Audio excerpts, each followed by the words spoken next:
My observation is when we've done the live stuff, you have a lot to say, but you'll pare it down, or you'll just say, I'm just going to leave it there. You don't have to do that. You get to just say everything you need to say. Okay, you'll need to prod that a little bit. I'm going to tell you a huge thing I've learned, and it's one of those things that probably fosters a lot of what you're saying right now. Is I've learned when I'm speaking, there is no learning going on. There's For nothing you. Mm, happening for me. I've yeah. learned that. And I can speak and I can help others and I can encourage others, and that's great. But at any Yes. point that I'm speaking, the only context and the only uh, starting point is what's inside me. And so there's Mm. no learning going on at all when anything's coming out of my mouth. And so I work very hard on making my point and then at that point stopping, because whatever I put out there, whether it was a grenade or it was a little flame or a little spark or whatever it was, if I can just stop, then whatever that did will light and it will ignite, and then those things will come out, and then I'll be able to learn from that. Oh, what's going on, L&M family? Welcome back. Thank you for continuing to support us in our efforts to enhance the image of careers in the trades. You just heard a real quick snippet of the uncontainable Miss Jennifer Lacy. She's going to put on a masterclass of culture transformation and self-discovery. I did my very best to keep my damn mouth shut because I know you have been faced with the challenge of leading change, and you're about to get some knowledge, baby, because Jennifer's bringing it. So you best be ready to take some notes. And on the L&M Backstage Pass, which is fans only content, she drops straight gold, man. You got to check it out. Hit us up on patreon.com/learnings and missteps, spelled correctly this time. I heard you loud and clear. I was being stubborn about the spelling. It is changed. Soak up all of them L&M Backstage Pass episodes, and it's time to get you some, baby.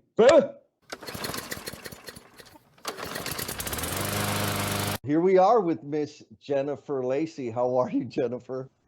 I'm doing okay. I'm a little bit nervous, but that's okay. You're nervous. So tell us, why are you nervous? I'm nervous because I am probably, those that know me, one of the most comfortable, uncomfortable people. Like I can be in a room, I can have no idea what we're going to talk about. I can be at a project, I can be in a room with executives. It doesn't matter. Even though it's a kind of an uncomfortable situation, I'm comfortable. I'm okay with that. I'm okay with the unknown. And for whatever reason, just because this is different for me, or this is a different setting, or I don't know what we're going to talk about, and it's about me, Mm. it's got me completely upside down right now. Yes. I'm going to mark that on the calendar here. Got Jennifer off center. I get points for that. So when I first reached out about you being on the show, what was the first thought that came to mind? Why me?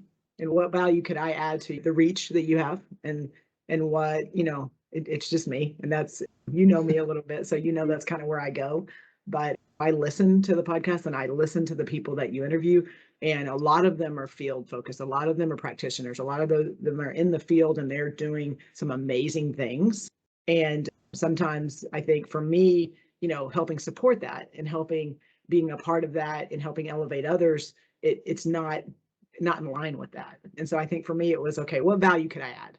That's where you always come from, is how are you going to add value? So that's part of the reason why. And the other reason is, the purpose of the show is to enhance the image of careers in the trades or in our industry. And I'm a tradesman. And so it's easy for me to say, I'm just going to talk to craft workers, people that are installing the stuff. However, there are a ton of careers in our industry that people just don't know about. I mean, I interviewed Diana Huang. She's a talent acquisitionist. That's fancy, right? Because of that, for that exact reason, because she's an amazing human being. And also to help our listeners out there, and maybe more pointed, the parents and the educators, to become aware of the diversity of the trades in our industry. So that's another reason why, Jennifer. And maybe not lastly, but I'll stop with, I mean, we've talked about it earlier. Like you didn't come up in construction and you are having enormous impact on so many projects across the country. And there's people out there that have the same, or maybe not the same, probably absolutely not the same, but similar capability and maybe not happy in their job, not fulfilled in their job. And we need those amazing people in our industry to be able to change the things for the people, for everybody, for the clients, for the installers, for the management. So that's why I'm thinking if we, get Jennifer's voice out there, because you inspire me. And I know that there's a whole bunch of people out there that if they just caught that smile and heard the energy in your voice, they would know like, oh, wow, there's something else. And maybe take a leap of faith and try something different. So that's why you, Jennifer. Is that fair? Okay, that makes sense. Thank you for listening to the show. And I say that kind of selfishly. So whoever's listening right now for the first time, listen to the rest of the episode. Yes, absolutely. It's been amazing. I mean, people share so much, and we have a really, really great time. And no, not you. Jake Harrell, I interviewed. He's the most recent episode, and he's a lean practitioner. He's not in the construction space, but he talks about improvement and he talks about the leadership, the responsibility of leadership in any change movement, which we need some of that over here. We do a lot of industries, and I think just as I have conversations, I was talking to Adam Hoots recently. He says I see everywhere he looks, he sees flow. He looks at flow, and I'm like everything I see waste. And it's like I'm having a conversation with my brother or my friend, and their companies and what they're talking about, and it's like waste. I just see waste every time I'm looking at something, and even as we're in the house cleaning or doing something, it's like waste. Got to kill it, get rid of it, get it out of the system. The next few interviews are going to be with lean practitioners, and again, some of the reasoning behind that is my experience coming up through the trades. I never would have. Never, ever would I have said I want to be a lean person when I grow up or if I grow up. But that's what I do. Like you said, I caught the bug, can't help but see it everywhere. And most of the folks from the construction changemaker group are on the lineup to be interviewed here in the near future. Because I want to, again, highlight folks. But maybe if you zoom out and look at the lineup and see what all their messages are, would give some hope, because our industry's it's rough. It can be very rough on people, and we need people to know that there are some dedicated maniacs out there working to make it a more hospitable place. Right. So that's the rundown on the soon to come lineup. We got some super cool people. But back to Miss Jennifer Lacy. Jennifer, what would you like the L&M family to know about you? I think a couple of things, and some of them weren't there before you just started talking a while ago, and then my brain just went to, because again, it comes back to, why am I here? I think and how are we changing the perception of the construction industry? I come in completely with no construction background. Now I say that 18 years ago, so it's like I say no construction background, and it's like, oh, we're just talking to a newbie. My journey's been a little bit of a roller coaster, how I've navigated throughout construction, but I'd be remiss to not give a little bit of credit to the company that I work for, just because, Robbins and Morton 18 years ago opened an office, and they took a chance on someone that had zero experience, but there were some qualities obviously that they felt could help benefit them. And then through that gave me kind of the autonomy to be able to find my way through marketing and through BD and through just conversations. And then also a little over 6 years ago, we started as a company looking at lean and looking at what that looked like, started capturing some of our successes on some IPD projects. And I think I sat through one onboarding, and it was kind of, hey, we're looking to change kind of the mindset and looking at what it looks like for Robbins and Morton specifically. We do healthcare construction, and I sat through one onboarding and I listened for a half day to what lean was and how Robbins and Morton wanted to approach that. And I couldn't even sit in my seat. Like They were talking about collaboration and leadership development and a learning culture and continuous improvement. And again, these were the first time these words have been introduced to me, even though I was working in a company that I was happy. I'm happy and I'm enjoying what I do. And it just lit a fire inside of me to where I could not even contain it. And I'm asking questions and what is this? And I then at that point, it just, how can I learn? And for me, it wasn't so much I got to go read and I got to go do all these things. It was I have an entire sandbox, entire playground of people that are out there doing amazing things and have had successes and have had failures and what worked and what didn't. And I think for me, it was, okay, how can I tap into all that? And I've got some really good friends, some of my best friends that I think for a while it took like, okay, Jennifer, enough. Like I was asking questions after questions after questions because I wanted to know and understand. And part of it was construction, obviously, because you want to understand what you're promoting and what you're talking about. But the other part was, how does that equate to lean and what does that look like? And so for someone who has been in the industry but wasn't out there building something or wasn't on the project site all the time, it was like getting that information and then how does that equate to the other job and how does that make that different? And I think the more that I saw it and the more that I saw the impact it was having, for me it came down to, there's a lot of tools and there's a lot of processes and strategy when it comes to lean, but what hit home for me and what still does today, and you know, that is that foundation of that respect for the people. I think when it comes down to, for construction, for us being an industry that is known for sometimes taking advantage or focusing on a win-lose, making that environment not a win-win for everyone. And for what lean, the foundation of lean, focusing on that respect for people, it gave me something to kind of anchor to, and knowing, okay, if I'm going to do this and I feel like I need to, then how can I make that be what's elevated? That's what I think got me excited and gave me some foundation to be able to jump off of. So for the new L&M listener that also heard lean for the very first time, how would you describe it to them? For me, it's the way I describe it, it's two things. It's number one is it is looking at eliminating waste. How are we eliminating the waste in our industry? How are we adding value? So is there value being added? Is it an action or is it a process that is adding value to the end customer? And then how are we improving efficiency? How are we looking at the way we've done things and looking at a better way to do it? So that's the way I try to sum it up when it comes to lean. Obviously, people is the theme throughout all of that and how they impact that. The other one is the balance of, and this is what I've run into when it comes to lean, or even for us, it's building forward. Building forward is our kind of lean approach, but it focuses on that culture of caring for the people. That's the foundation. And then the other things are built upon that. So it's a culture of caring, but building forward, and then it's balancing that with lean tools.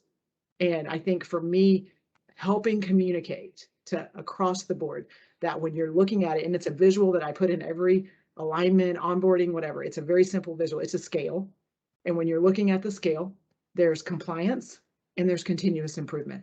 And what we've struggled to communicate to those that have been so successful in this industry, those that have experience and those that have maybe come up, in a different mindset, is that it's not one or the other. It's a scale. So there's going to be times that it's going to tilt towards compliance, because you cannot improve construction if you cannot build and you don't understand it. So those policies and procedures and those things that are in place to make sure that we're building, just a basic foundation of being able to build, there's going to be times where that has to be the focus. And it's not about how do we make it better if we can't have that basic foundation. Now, there's also times it's going to tilt the other way.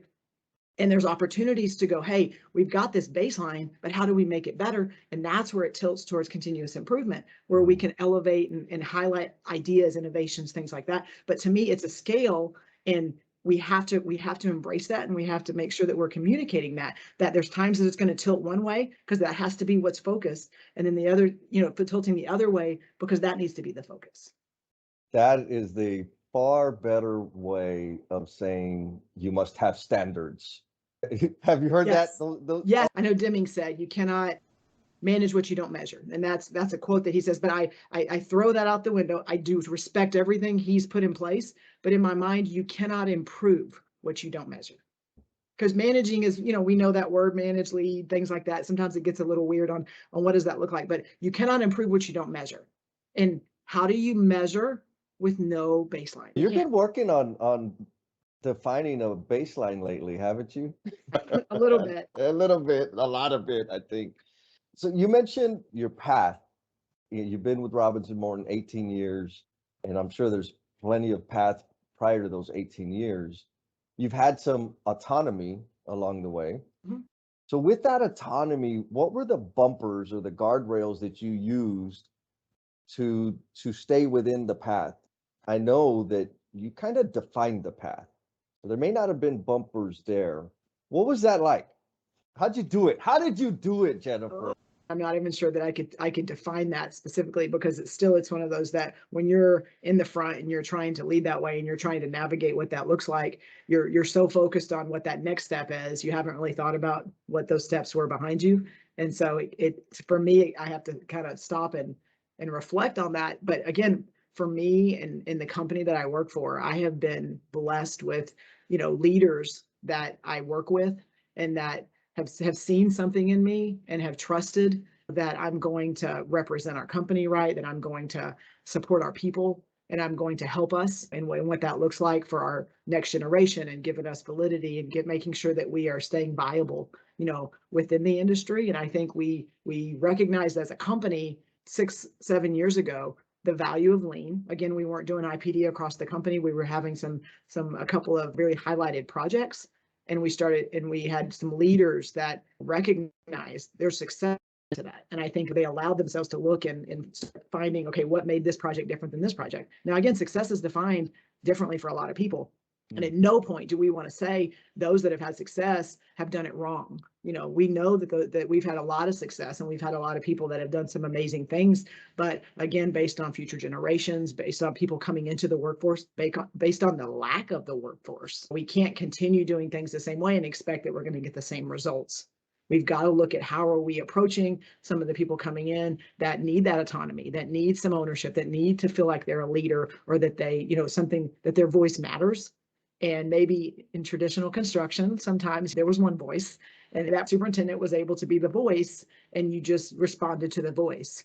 And I think David Marquet has a leadership video out there. It's like a submarine video, and he talks through just the importance of not just being that voice and creating that intent and letting people kind of have a little bit of, like you said, guardrails to be able to go and be able to own a little bit of it, but also a little bit of room for maybe some roadblocks or some things that, okay, let's try this. Okay, that didn't work. How can we now keep going forward, and realizing that we've got to be able to do better. And I think for me, that's what I was given. Some people were given that and they're like, okay, what do I do with this? I was given it and going, okay, you gave it to me, so let's go. I was able to take that and push forward. Sometimes, again, some of those were a little rocky, and some we definitely made some mistakes and didn't quite approach it the right way. But I think we learned from those, and I think that's making us better, and also giving me a really good, I guess, roadmap going forward on some things we want to make sure that we address. You entered the construction industry 18 years ago. So you've been in different places, very different places. Yes. So I'm interested to know the people.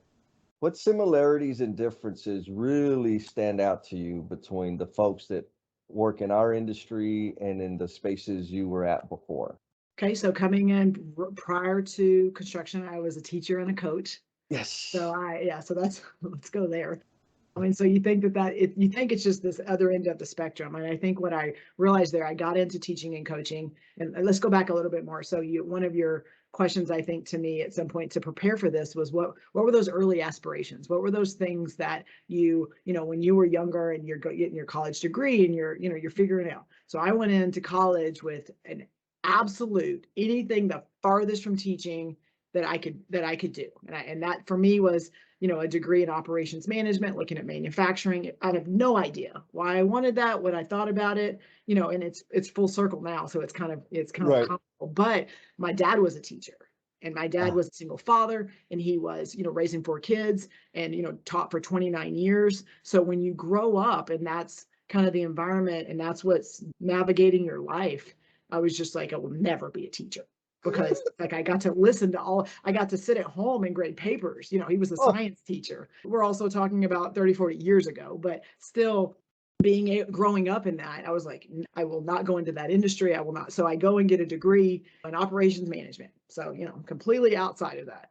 And then through the course of the universe, I got reached out to and asked, hey, we have an opportunity here for you to come and teach and coach. And I went back to school for 3 years to get my dang teaching certification because for whatever reason at that time, that's what, you know, made sense. And that's where my passion was pulled. And so it opened up a lot of things. But I think what it did do, and I think it was needed, was it gave me a platform to be able to get comfortable talking, to be able to get comfortable being in front of people that will question everything you do. When you are teaching sixth, seventh, eighth graders, you know, high school kids, it doesn't matter what you're teaching them. It doesn't matter what you are communicating to them. They will question it. They will attack it. They will resist it. And I think it's now looking back, thinking about that. And then the coaching aspect, I played college and I played basketball in college. And so again, the teaching and the coaching piece, that's part of what's inside of me anyway, and being able to help with how the leadership and the team and the behaviors and the environment when you're looking at sports teams and you're looking at how it's very equivalent to our project teams. I've heard this and it was a conversation I was a part of that got a little bit tense, but it was, hey, when you think about your team, is it, you know, your project, is it a team or a family? yeah. And it was a very kind of I mean, people were taking very extreme, you know, it's this or it's this, you know, and it's not both. And I think as I was watching it and kind of giving my feedback, it brought me back to that coaching and that teaching, but also being a part of a team in college and things like that. And how much, for me, again, it goes down to the people and it goes down to that basic, you know, when you're respecting people and you trust the people that you're with, where does that go? For me, there's not a big line between family and team when you're talking about your work and you're talking about the people that you surround yourself with. But I think I saw in that and looking back, obviously retrospectively, because when you're in it, you're just like, I got to get out of this. So I taught for almost 5 years. And I think I went into it going, this is new, this is great, you know, let me figure this out. But I was going to school for 3 of those years. Yep. And I think I was learning and I was taking it in and it's like, okay, I'm growing. And I think once I got that and I was in a place for teaching, again, much respect for teaching and coaching. My dad did it for his entire career, but it was one of those that I felt like very contained. Mm-hmm. And I don't know, I mean, you know me a little bit, Right. but I don't contain well. Yeah. And so there wasn't a lot of opportunity for me to grow and to learn and just what you know, what does that career path look like? And so for me, I felt like very just again contained, and I needed something different. I had no idea what that was because obviously my background was a little bit colored, and so I just again went out and started kind of doing some temp stuff, and then the opportunity, the Robbins Morton opened a Dallas office, and they were looking for someone to help open it, and that's kind of how I got my start. So can't contain Jennifer Lacy. I mean, I'm not saying people haven't tried; it just doesn't end well. That's fair. You talked a little while earlier about the learning, like you learn more when you talk less, and you talked about university, being an educator while also learning, like because you're going to school. You came to the construction industry, and you didn't come straight into the lean culture changing magician that you are now. You started in a very different role, and what I'm picking up on is the space to learn. Yes, the evolution, I think.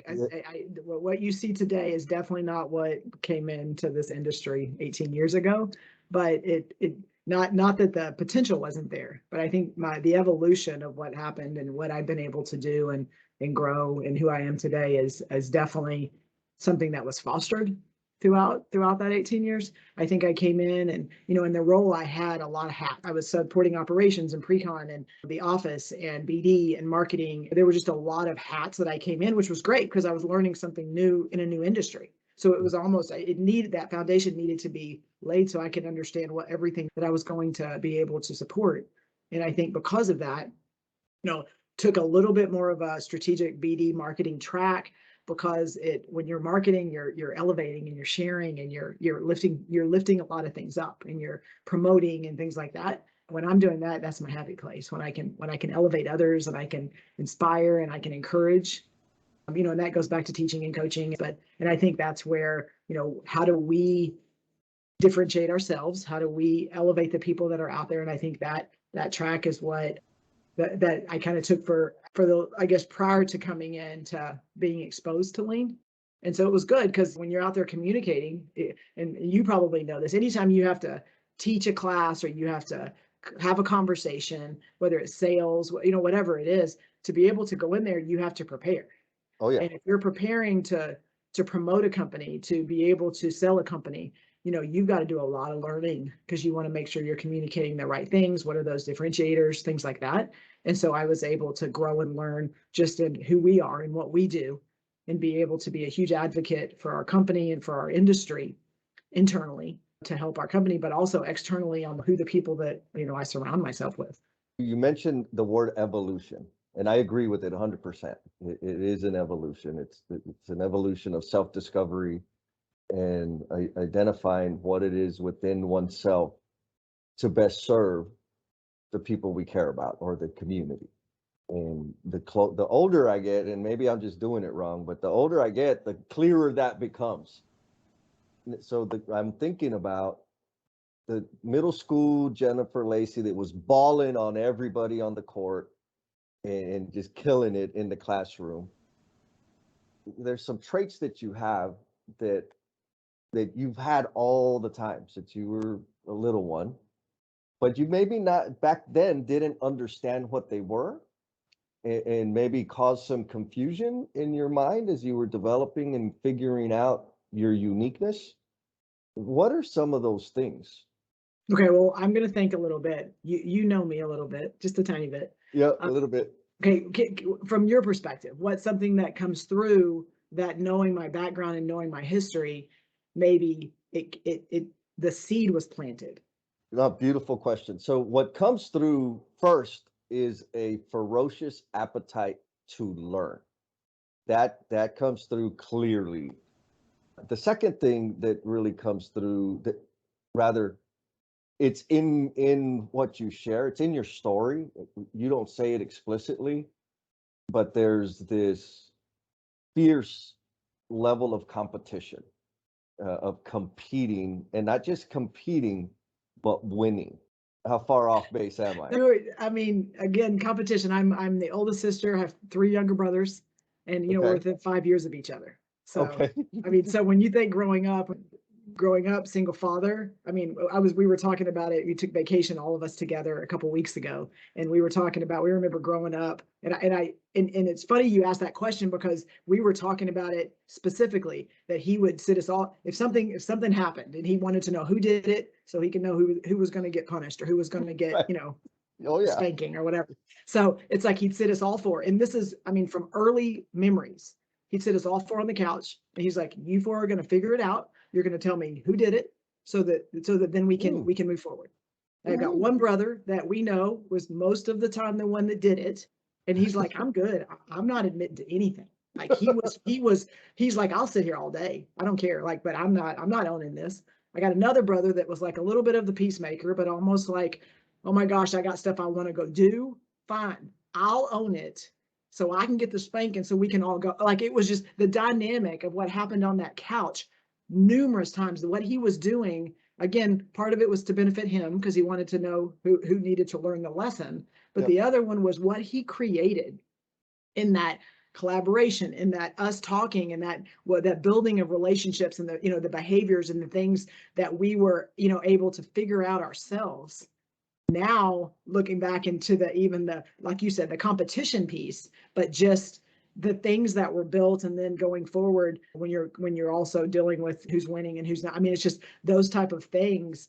It was laid so early, and it was fostered, and it was, I mean, it was without a doubt, like he was building something, and he had a plan. We weren't sure what the plan was, but I mean, but even now we're all in our 40s, and we get together on Sunday and we play cards, and we get together and we take vacations together. And I mean, again, in a family of 4 kids, that doesn't happen very much. So it was really cool looking back. But I think that feeling and that environment and what those behaviors and those relationships, that's easily carried over into my work and into the people that I interact with.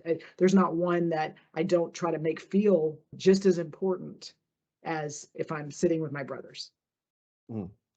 I don't know if that even answered your question. But It does. It does. I mean, the reason I asked the question is, I imagine there's a bunch of youngsters out there that are confused. You talked a little bit about construction, right? There's a particular definition of success that can lead people astray. So we get focused on outcomes. And so however we get there is okay, which is not entirely appropriate. Now, when we're younger, there's things that we notice about ourselves, but it's different than everybody else around us.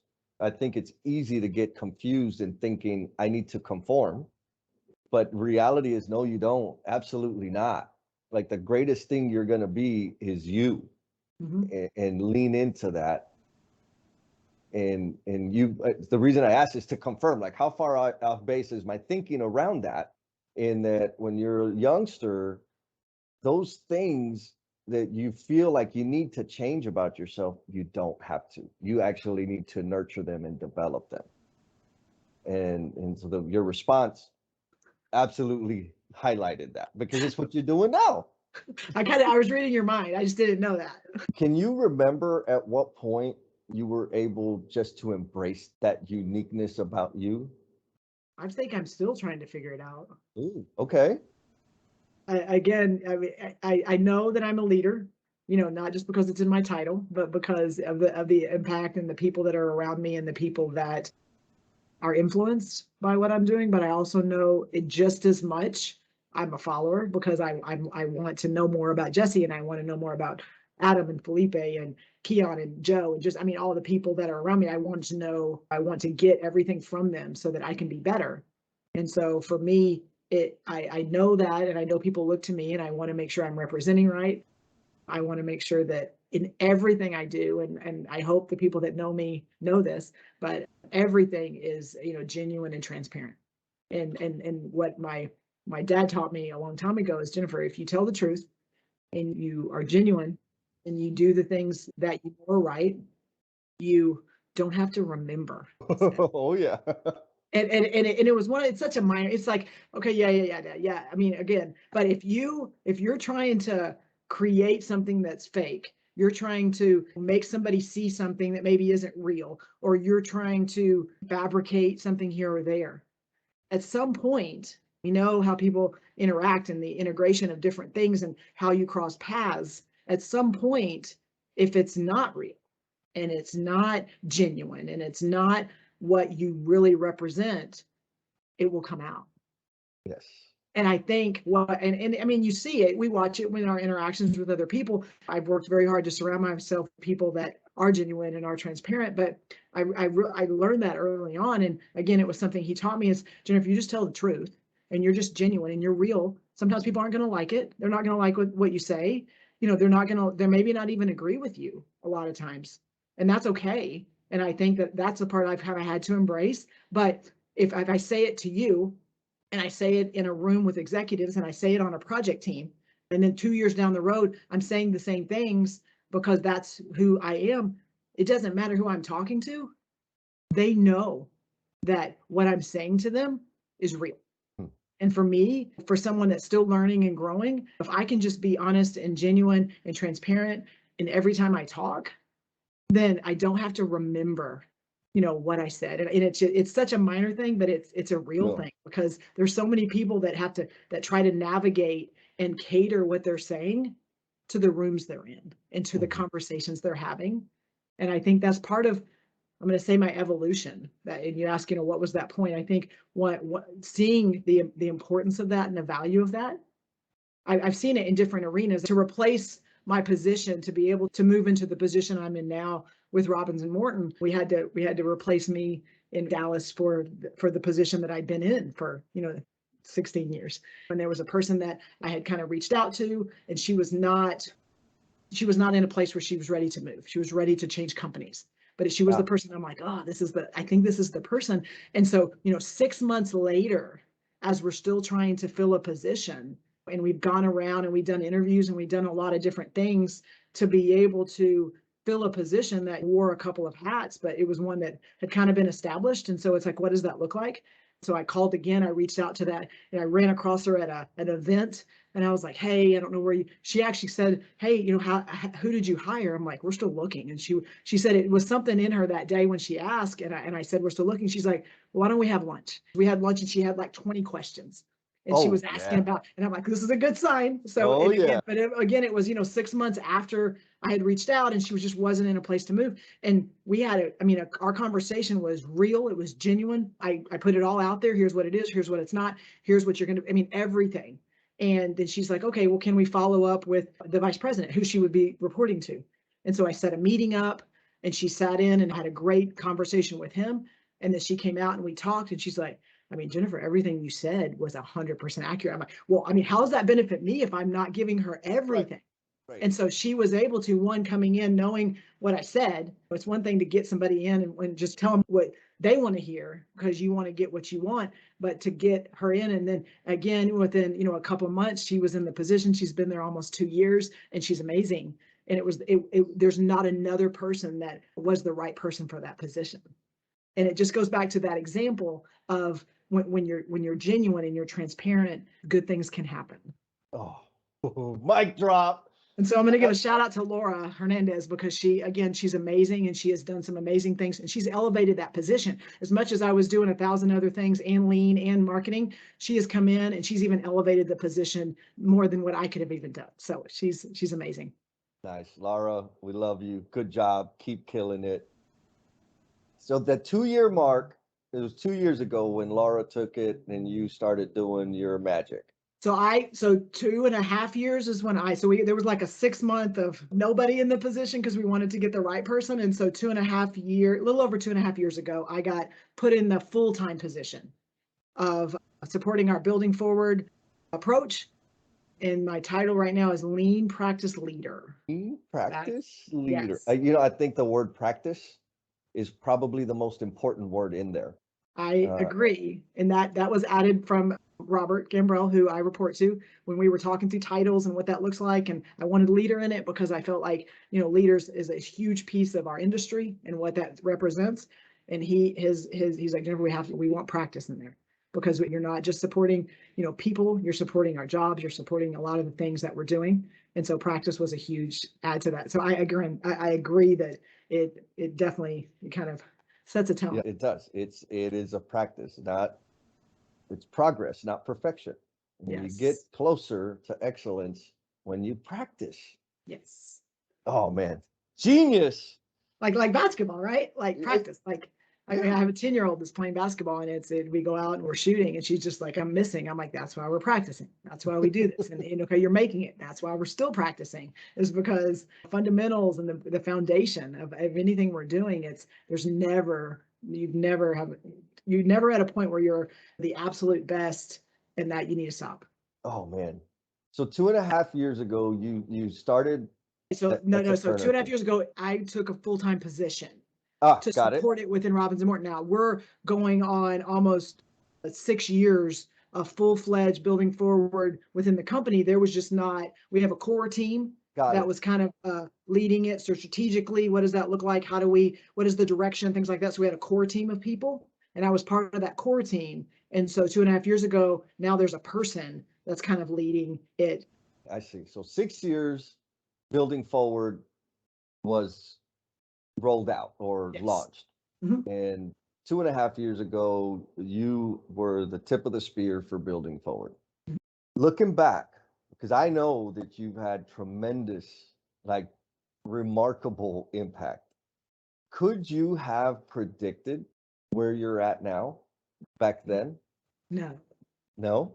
Well, How, definitely not 6 years ago, just because I was, okay, this is cool. What is this? What is this? mhm. Again, 2.5 years ago, well, really three, when in my mind, I really think this is something I could do. I really think this is something I can help with and I can elevate. And so just going in and having that conversation with our leaders and, hey, have we thought about this and what does that look like and stuff like that. So I think even at that point, when we were talking through what the role could be and what it is, even I think they would all say, even now, it's what we thought it was going to be then and what it is now is just it's evolved. Okay. So based on what y'all were predicting or maybe even expecting, how far have y'all exceeded those predictions or expectations?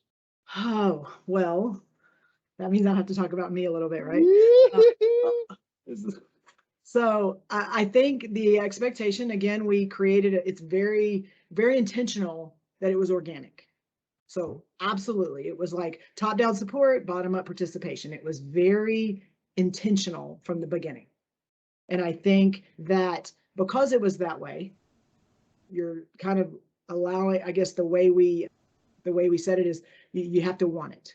Mm. So I'm going to go out and say, policies here you're going to do, you have to do this tool, you have to do this, you have to do this. So we started it very organic with, hey, you have to want to do it. And so I think through that we saw successes and we saw, but we also, I think for me, it was also those missteps and some learnings that we learned along the way, which everyone does when you're trying to implement something different and change Yep. something that a very, I'm going to say archaic industry. But I think where we are now with metrics and what we're measuring when it comes to, I used to say quality of implementation. Adam Hoots helped me change my mindset to the maturity of what you're trying to do instead of the quality, because I Yep. think the maturity of what you're trying to create. And so I think I like that. I like that shift because you're looking at something over time. And so Yep. quality is you doing it or you're not. And I Right. think we're shifting that from what is that maturity level. And Yes. so being able to look at the depth of it and not just are we doing it or are we not? Because I think for me, we didn't have a baseline because we weren't really measuring and creating that baseline and just going, hey, here's where we are. Very basic yeses and nos, yeses and nos. And across the company in the last year or so, we now have, I'm going to say, let me get the metrics right here, about 125 projects across the company, about 54 project teams. So we measure it by teams and not projects. And across the company now we can be very absolute that every one of them are measuring. Mhm. Now, again, we're going to be very clear. We're measuring activity. And Yeah. activity is a little bit different, but you Yep. have to start somewhere. You have to have that baseline. Yep. And so being able to measure the activity of what's going on, and then now looking at what that next step is when it comes to maturity of, how those tools are evolving, what is the level of maturity. We have some that are just killing it out of the park. And there's some that have been doing it for a while and they just keep making it better. Yep. And we have a couple of superintendents that have been on this journey and they just continue to push that bar higher and higher. We have some that have found success in other things and they're slowly starting to see the things that they can impact or the things that they can add value to. And so I think what I've seen is one of the, and I don't know if I'm supposed to say this now yet, but one of the missteps or one of the things that in my mind happened early on that I think now we're starting to see how it was a misstep, but how we can fix it is when we rolled it out 6 years ago and we started looking at the wins and the things that we're going to fight that were going to help us. I think it was a huge miss to not intentionally reach out to those very experienced, successful superintendents. And I think we may have saw it a little bit, but what that did, because we didn't, we weren't intentional. I think we weren't doing it unintentionally. I think we weren't intentional. Yep. Yep. And when you can elevate certain people and then other people that know that they're doing good things are not, you're creating a divide. And when you create that gap and that divide, I think what over the last 6 years we've had to do is try to bridge that. The beautiful background. So back to the question. You had a baseline because that's how you roll. Yes. And here we are 2.5 years later. How amazing is it You I think gotta we're go blowing it there. out of the park. I think we're Okay. blowing it out of the park. I think we're leading the industry. And I don't think that because of me as the leader. I think that because my tribe and the people that I surround myself with are people like you that Yeah. are out there in the industry. And really some of them are our competitors. Some Yep. of them are people that we go up against. And my mentors, people that I talk to a lot. And here's what's working, here's what's not. And there's not one conversation, and this is so hard for me, it's so hard for me to talk about me, but there's not one conversation that I have that someone just goes, Jennifer, I don't know what to tell you. Like, I don't even know how to help you because of what y'all have been able to put in place. Uh-huh.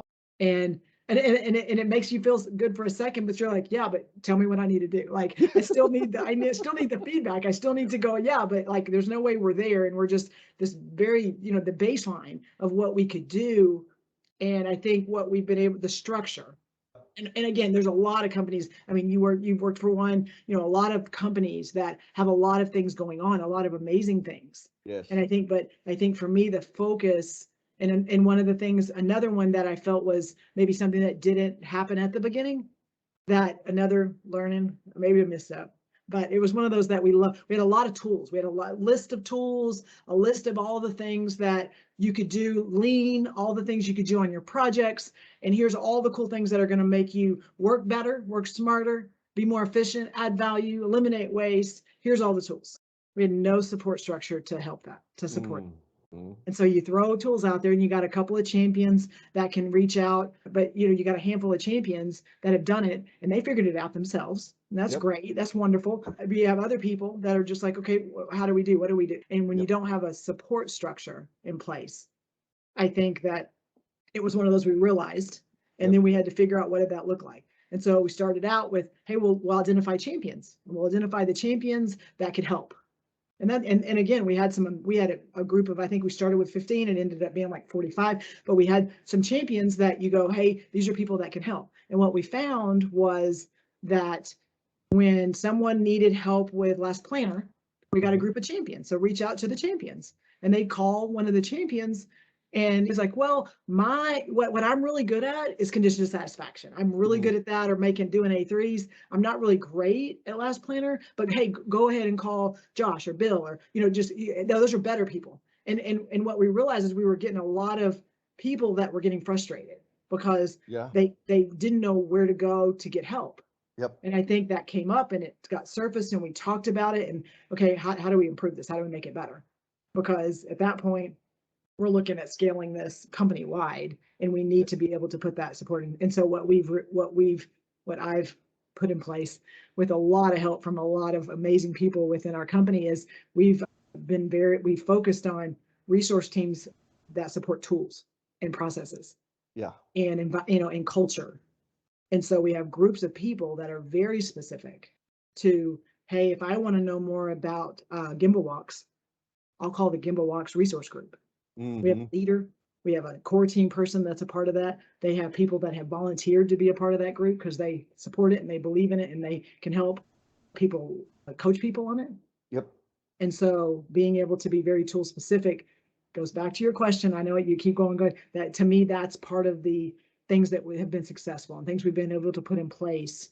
That structure piece has completely, I think, elevated our implementation, but also our kind of what we're doing across the company.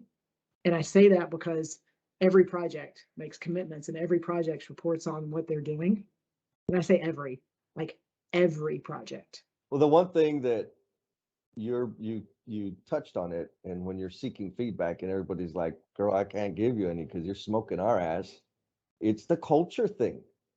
For me, what just baffles me, and I'm gonna dig into your mind, not on this call, but in the future. Yes. Is the structure that you've discovered or defined for establishing that culture. I mean, putting resource groups together based on specific expertise and volunteering and would you say top down, bottom up participation, top down support. Yeah, like when you said that, like, oh, I know, I feel that.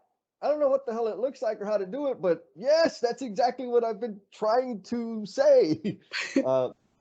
you've established that culture, and in the spaces that I've been in, the organizations that I worked with, and the project teams that I've worked to support, the biggest challenge is the culture. Tools, like tools almost degrade the culture.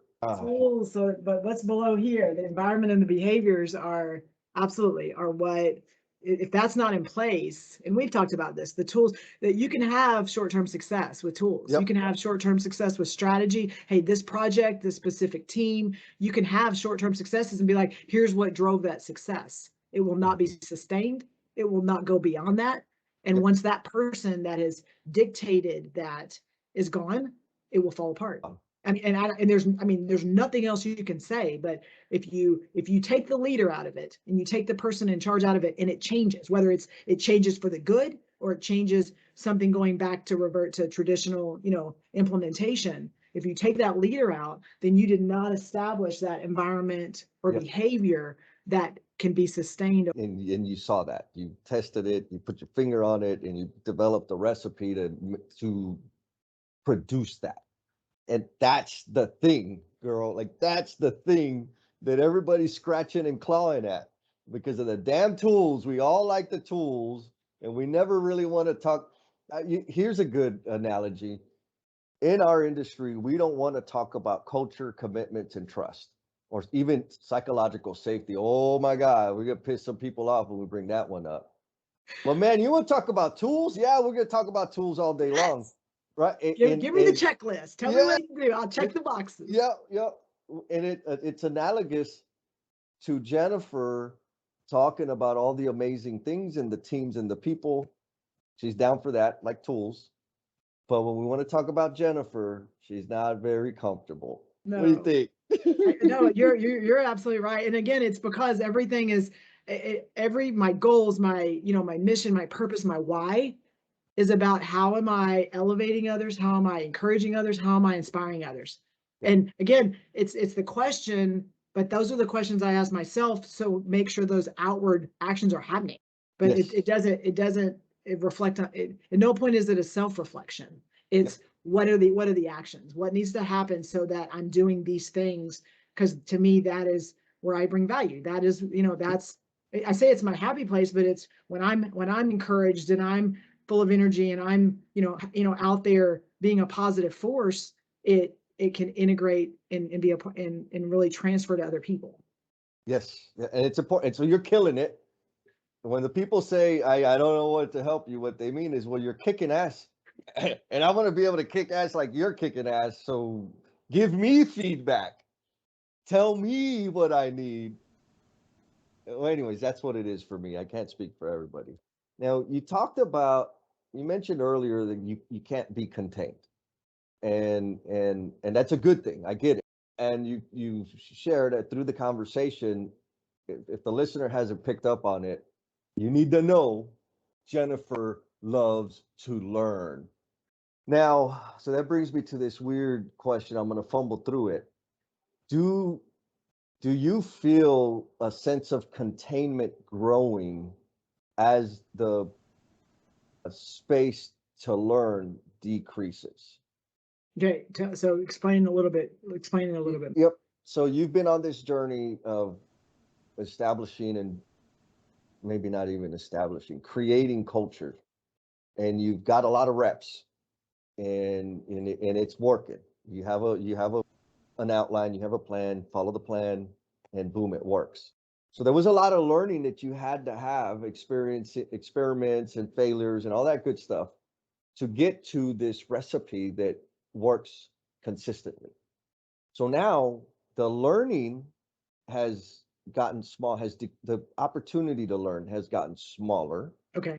And as that opportunity to learn and discover gets smaller, does your feel around being contained, does that increase proportionately?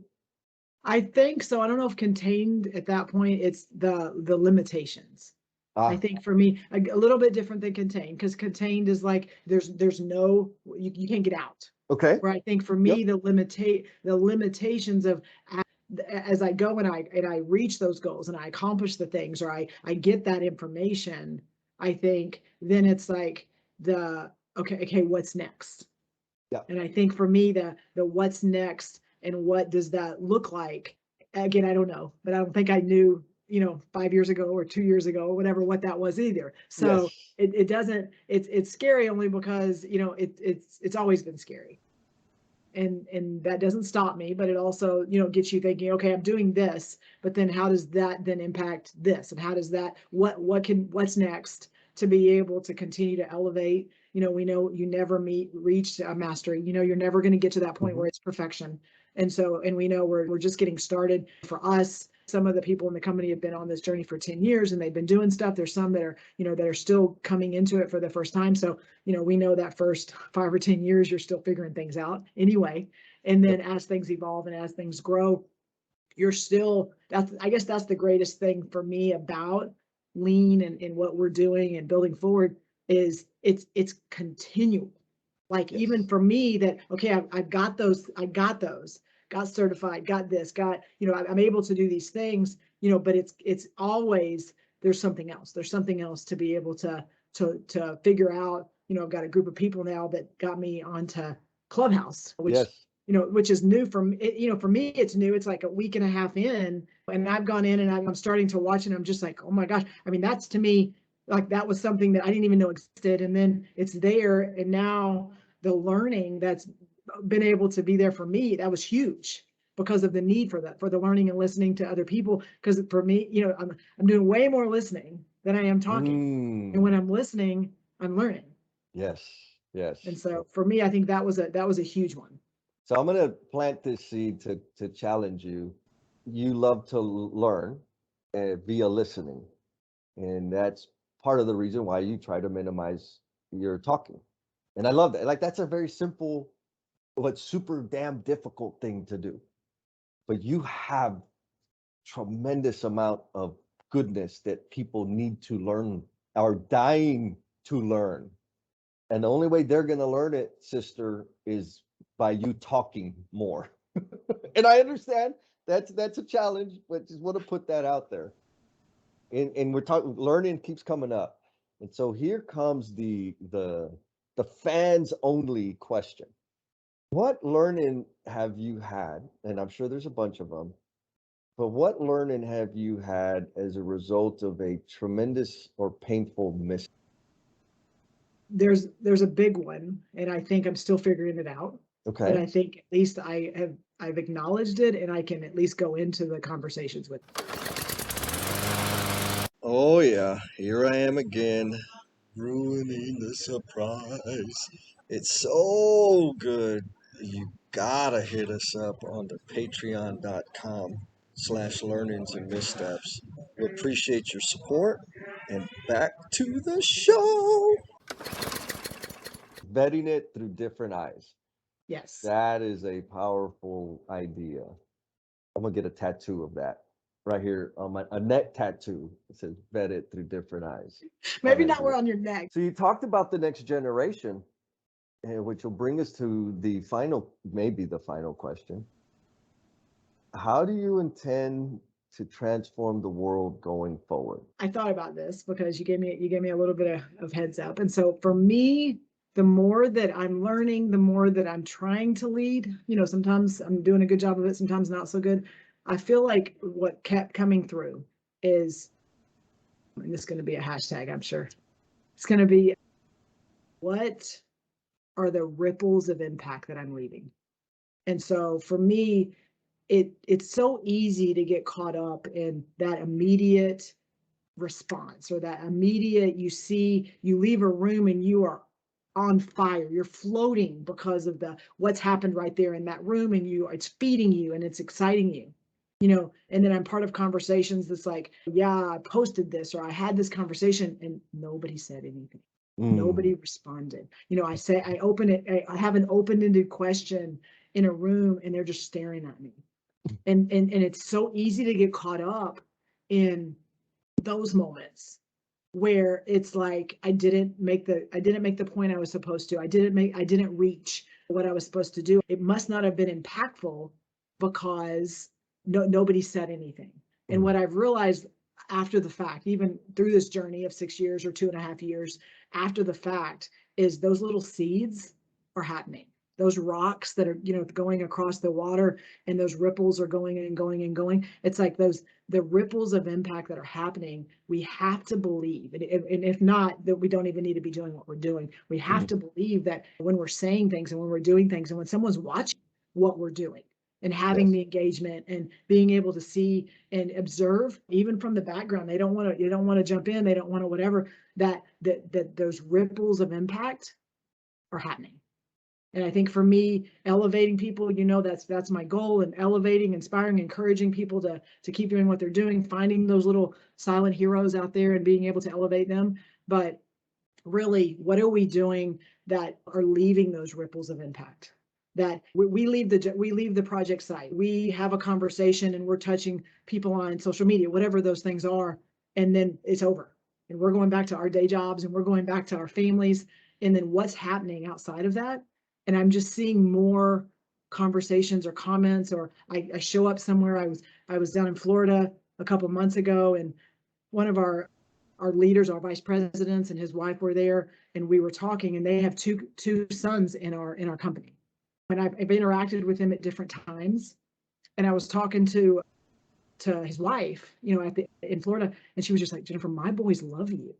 And I'm like, I mean, they do. And I think the moment, because again, I only interacted with one of them a little, the other one a little bit more, but they're still very young, project engineer, field engineers in our company. And, for a mother so Oh, yeah. obviously they go home and they have a comment or they talk about something. And for her to say that to me, in my mind, it's like, you have no idea the ripples of impact you're having. Yeah. And how that's going to influence what they're saying and what they're doing, and even the conversations they're having. And so Yes. for me, that's, it's not, I'm not saying it's a mic drop, but that's, to me, that's what it comes down to. And for the listeners out there that may be missing it, there is a responsibility we have, because everybody we touch, we will impact them. You may not see it right now and in the moment. Get over yourself, right? Let go of that need or want to have people say, "Oh my God, you changed my world with what you just said," because it's coming. It's coming. The hashtag ripples of impact. But I want to make sure we add too that even the ones that are coming at you with either yeah, but or an attack or that'll never happen, you've stirred something in them for them to have to say something. Yes. Yes. And don't take, again, that's how I look at it. So even if it's like I poke the bear, and sometimes they're just like whatever, they just don't have time to be bothered. But if I poke them and they come back and they respond, something in them made them feel like they needed to get engaged. And in my mind, that's the first thing that has to happen, because if you don't have the engagement, then it doesn't matter what the conversation is. And they're telling you by default, they're telling you what they need to get there. Yes. They're giving us the recipe of how to get there. Reconciling, wait a minute, what? No, yeah, but it'll never work because X. Really, they're saying, how could I make that work? Because I've always had this problem. They're telling you the problem. Help them with the problem. Yes. Oh, man. Or they'll give you their solution. And again, it may not be your solution, and it may not even be in your mind the best solution.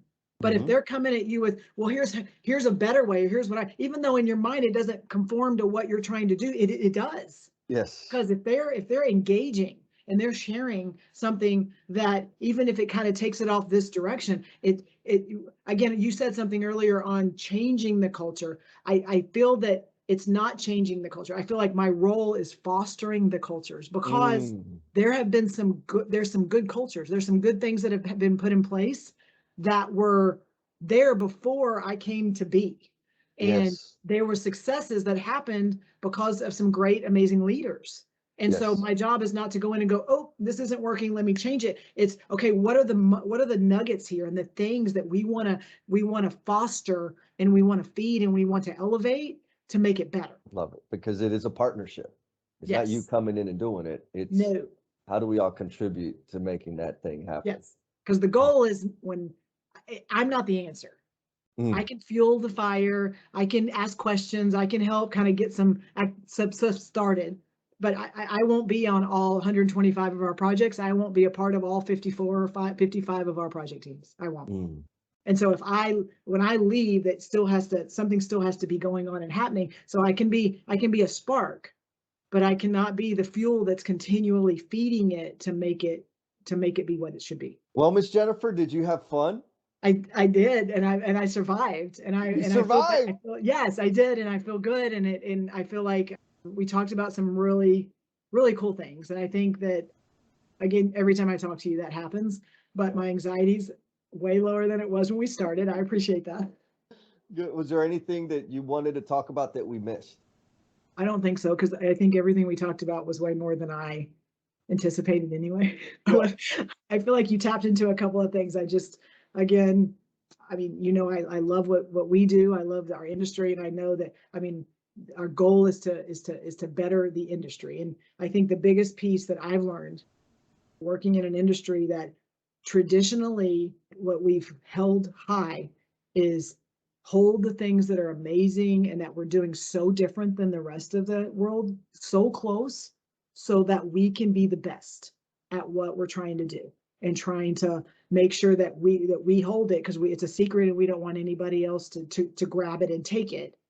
And then the other is, if we screw up and we make a mistake, put it under the rug. You don't want to talk about those things, because then somebody can hold it against you.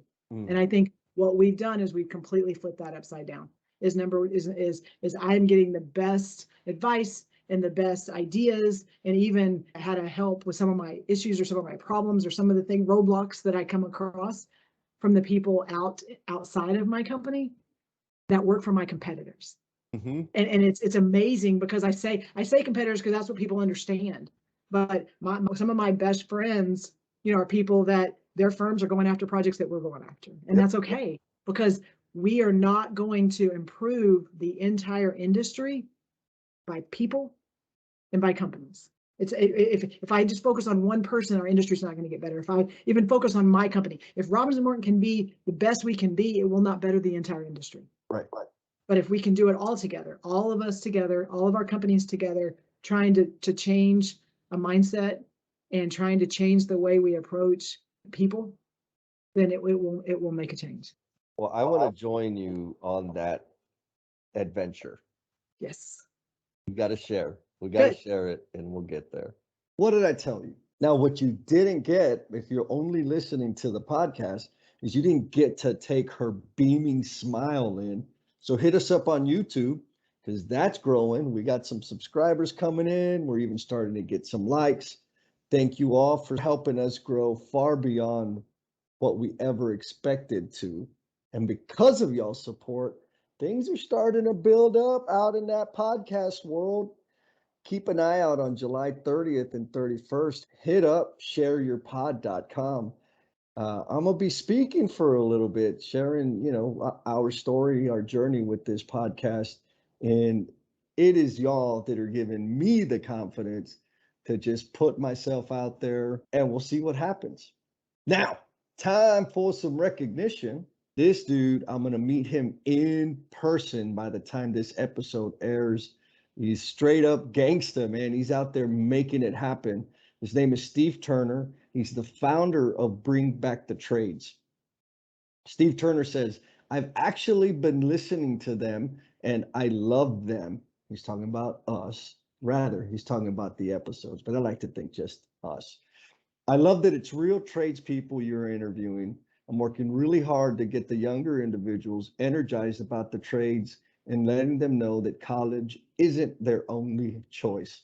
Straight up, Steve, like, I got your back, man. Anything we can do. I know that we're going to be connecting deeply through the Skilled Trades Alliance. So heads up, L&M family, keep an eye out for that Skilled Trades Alliance, because we're about to make something happen. We're about to begin celebrating, elevating, and recognizing all the amazing CTE programs, employers, employees, journeymen, educators, like the whole thing, man. It's going to take all of us to connect and make this thing really happen. Thanks again, and we'll see you soon. Peace. Man, you are one dedicated listener, sticking with us all the way through to the very, very end. Please know that this podcast dies without you, and we invite you to share how the episode's impacting you, along with your thoughts, questions, and suggestions. You have been gracious with your time, so we added social media links in the show notes to make it super easy for you to connect with us. Be kind to yourself, stay cool, and we'll talk at you next time.